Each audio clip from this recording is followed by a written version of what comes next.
പോയി തങ്ങിയത് സ്വന്തം ഇഷ്ടപ്രകാരമായിരിക്കാം, താൻ പറഞ്ഞതുപോലെ കുറച്ചു ദിവസത്തേക്ക്. പക്ഷെ കാവൽ നിന്നും പറഞ്ഞ് കുര്യച്ചൻ വിശ്വസിച്ച് നിർത്തിയ നായ്ക്കള് ആക്ച്വലി അയാളുടെ കൺട്രോളിലല്ലെങ്കിലോ?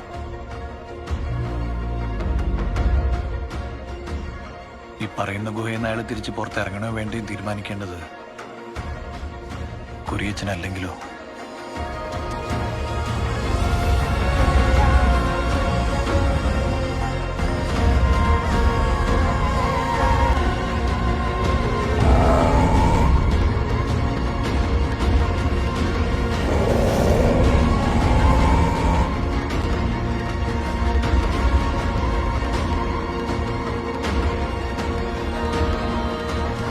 But sometimes protection and restriction, they both look the same.